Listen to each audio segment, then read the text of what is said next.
إن هذا العلم دين، فانظروا عمن تأخذون دينكم. السلام عليكم ورحمة الله وبركاته.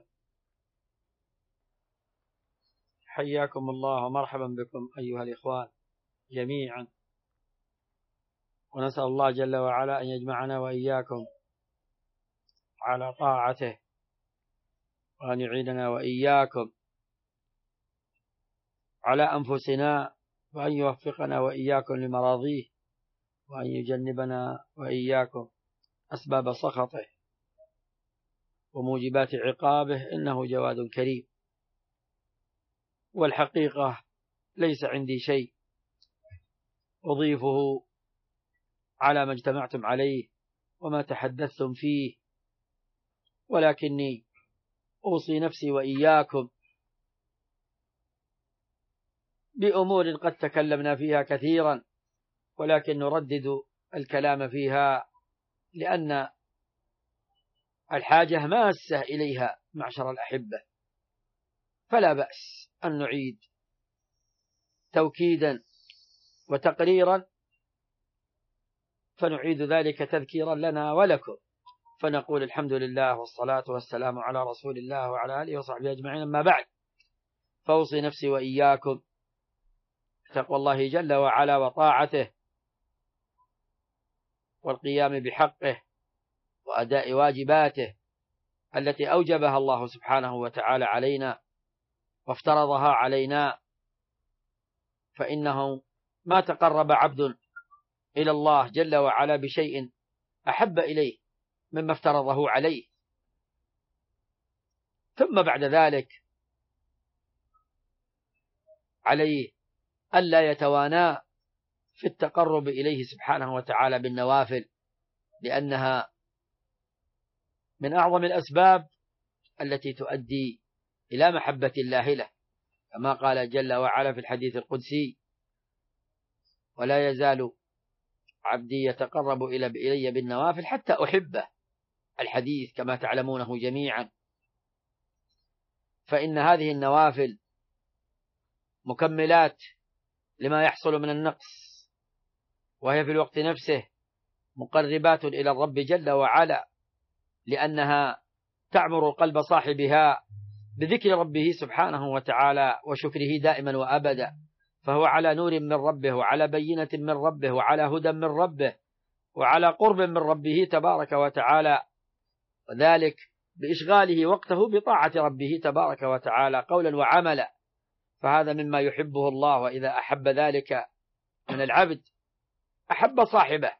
فنسأل الله جل وعلا أن يعيننا وإياكم على عمارة أوقاتنا بذلك، إنه جواد كريم.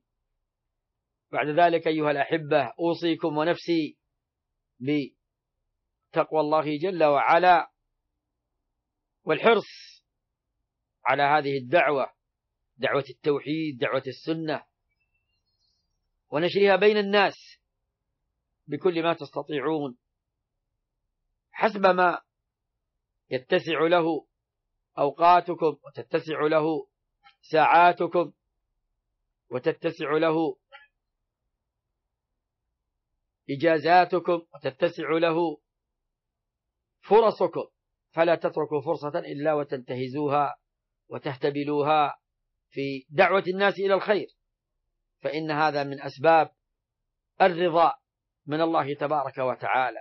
فإن الله سبحانه وتعالى وملائكته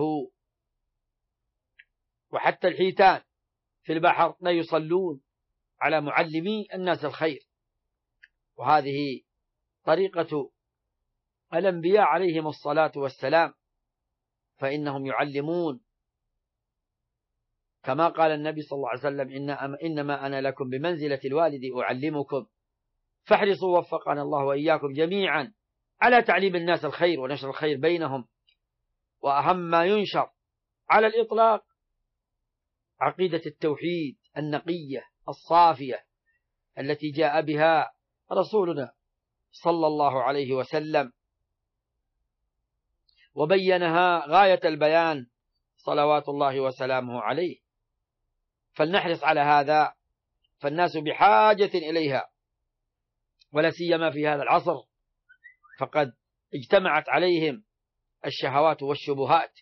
فالشهوات الملهية والشبهات المغوية التي أغوتهم عن دين الله جل وعلا، فنسأل الله العافية والسلامة. فالناس بحاجة، من غرق في الشهوات وفي ملاذ الدنيا بحاجة إلى التذكير، ومن دخل في الشبهات بحاجة إلى التنوير فيخرج من هذه الظلم التي قد ولج فيها. وهذا لا يقوم به معشر الأحبة إلا أهل العلم وطلبة العلم والدعاة إلى الله الصادقون الناصحون، هم الذين يقومون بهذا. فإذا فرطوا وتكاسلوا وتوانوا بقي الناس في ضلالهم وفي جهلهم، وبقي الناس مع الملبسين يلبسون عليهم. فالله معشر الأحبة في هذا. ولا سبيل إلى الوصول إلى قلوب الناس إلا بإظهار المحبة والشفقة والرحمة لهم، فإنهم إذا رأوا ذلك منا أقبلوا علينا، كما قال ربنا جل وعلا لنبيه صلى الله عليه وسلم: فبما رحمة من الله لنت لهم، لو كنت فظا غليظ القلب لم فضوا من حولك. فإظهار الرحمة بالناس والشفقة عليهم والحرص على إيصال الخير إليهم هذا مما يجلب القلوب إليكم ويشنف المسامع منهم لسماع حديثكم، ويقبلون ويقبلون، يقبلون ويقبلون، يقبلون عليكم ويقبلون منكم، لأنهم يرون من حسن قالكم ومن صدق فعالكم ما يجعلهم يذعنون ويقبلون. فإن النبي صلى الله عليه وسلم مع الدعاية السيئة من أعدائه وخصومه كان من وفد عليه ورأى من حاله ما رأى وسمع من مقاله ما سمع كذب هذه الدعايات. فالله معشر الأحبة في الحرص على هذا، إيصال الخير إلى الغير ونشر الخير بينهم، فإن الله جل وعلا يأجركم على ذلك. وبهذا تستقيم الأمور، تستقيم أمور الحياة وتستقيم للناس أمور الآخرة، وذلك بتصحيح عقائدهم وتصحيح عباداتهم وتصحيح معاملاتهم وتزيين أخلاقهم. فاحرصوا على ذلك كله، وفقني الله وإياكم. وكونوا بهم رحماء، وكونوا في تعاملكم مع الناس حكماء، وأنتم كذلك إن شاء الله. وإنما هذا من باب التذكير، فإن الرحمة والرأفة بالناس سبب عظيم لإقبال الناس عليكم واستفادتهم منكم وقبولهم منكم. فترفقوا بالناس، فإن الله رفيق يحب الرفق في الأمر كله. وما زال الرفق في شيء، وما كان الرفق في شيء إلا زانه، ولا نزع منه إلا شانه. فإذا كان ربنا يحب الرفق فالواجب علينا أن نكون رفقاء بالناس، وأن نكون حلماء على الناس، وأن نكون علماء بما يصلح الناس ويصلح للناس في أمور دينهم ودنياهم. فنقدم الأهم ثم بعده المهم، ونقدم المفروضات والواجبات ثم بعد ذلك المندوبات والمستحبات. ولنحرص معشر الأحبة في هذه الأيام على تثبيت العقيدة الصحيحة في قلوب الناس، كما تسمعون أنتم الآن بظواهر الإلحاد وظواهر الارتداد عن دين الله وغزو أعداء الله وأعداء رسوله صلى الله عليه وسلم من الملاحدة ومن العلمانيين ومن الليبراليين ونحو هؤلاء الذين ينعقون على الناس صباح كل يوم في جميع الوسائل الإعلامية. فإذا لم يكن في مقابل هؤلاء من يقوم بهداية الناس وإرشادهم والتبيين لهم فإنهم يلتبس عليهم الأمر. نسأل الله جل وعلا أن يوفقنا وإياكم لذلك. ثم اعلموا رحمني الله وإياكم أن هذا لا يكون إلا بعد التعاون فيما بينكم، والتآلف فيما بينكم، والتآخي فيما بينكم، والتحاب فيما بينكم. فإنكم إذا تآلفتم فيما بينكم ألفكم الناس، وإذا افترقتم فيما بينكم وتناحرتم نفر الناس منكم. فأسأل الله سبحانه وتعالى أن يجمع قلوبنا وإياكم على البر والتقوى، وأن يجمعنا وإياكم على طاعته في هذه الدنيا وفي دار كرامته سبحانه وتعالى في جنة عدن. معشر الأحبة، إن الاختلاف شر، وإن الفرقة شر، وإن التناحر شر، وإن التدابر والتقاطع شر، فاحرصوا رحمكم الله على بث أسباب الألفة والأخوة والمحبة والسعي في إزالة أسباب الشر والتقاطع والتدابر والتناحر والتنافر، فإن هذا سبب عظيم لحصول الخير بينكم، وسبب عظيم لاجتماع الناس عليكم ولقبولهم منكم. واحرصوا رحمكم الله على الكتب النافعة الجامعة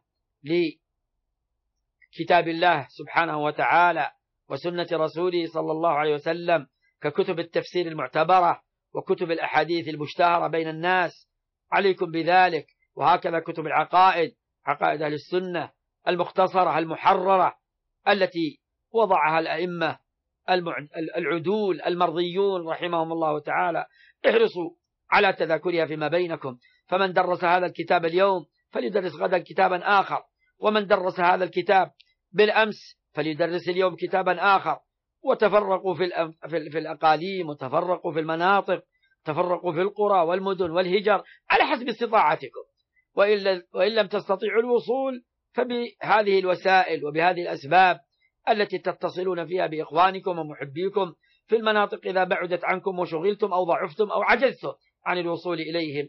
وأسأل الله سبحانه وتعالى أن يجعلنا وإياكم جميعا من أنصار دينه، كما أسأله سبحانه أن يثبتنا وإياكم على كتابه وعلى سنة رسوله صلى الله عليه وسلم وعلى طريقة أئمة السنة والجماعة، وأن يجنبنا وإياكم مضلات الفتن ما ظهر منها وما بطن، إنه جواد كريم. وصلى الله وسلم وبارك على عبده ورسوله نبينا محمد وعلى آله وأصحابه وأتباعه بإحسان.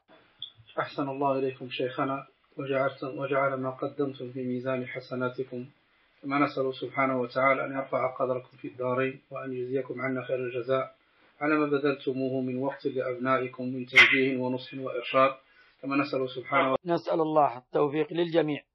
حفظكم الله شيخنا ورفع قدركم وجزاكم الله عنا خير الجزاء، وإخواننا يبلغونكم السلام.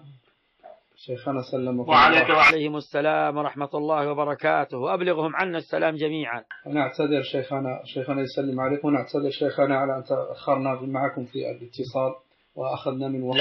جزاكم الله خيرا. لا عليكم، نسأل الله جل وعلا أن يوفقنا وإياكم جميعا، ويجعلنا وإياكم من أنصار دينه والدعاة إليه والثابتين عليه حتى يتوفانا إليه سبحانه وتعالى بمنه وفضله وجوده وكرمه، إنه جواد كريم.